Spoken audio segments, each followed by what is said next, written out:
મોડાસામાં નવીન bus stand બને છે, એમાં ખાનગી સિક્યુરિટી એજન્સી છેલ્લા કેટલાય વર્ષથી કામ કરી રહી છે.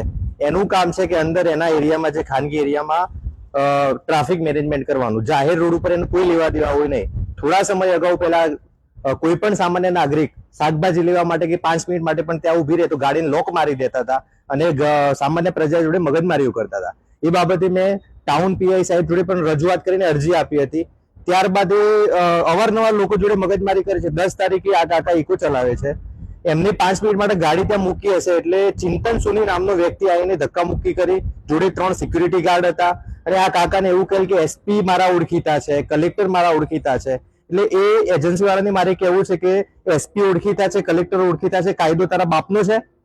તારું મેનેજમેન્ટ ખાનગી એરિયામાં આવે છે ત્યાં સુધી તારું મેનેજમેન્ટ કરવાનું. જાહેર રોડ ઉપર પોલીસની કાર્યવાહી આવે છે તો એ કાર્યવાહી પોલીસને કરવાની હોય છે. એટલે આજ રોજ તમે એસપી કચેરી રજૂઆત કરવા માટે આવ્યા છે અને ખરેખર આ ગંભીરતાથી લેવાનો મુદ્દો છે. છેલ્લા કેટલાય વર્ષોથી આ ખાનગી એજન્સીની દાદાગીરી એટલી હદે વધી ગઈ છે કે જે 112 પીસીઆર વાન બોલાવી હતી એ પીસીઆર વાનના પોલીસ કર્મચારી જોડે પણ આ એજન્સી વાળાએ ઉદ્ધતાઈ ભર્યું વર્તન કરેલું હતું. એટલે હું આ બાબતે એસપી સાહેબને રજૂઆત કરવાનો છું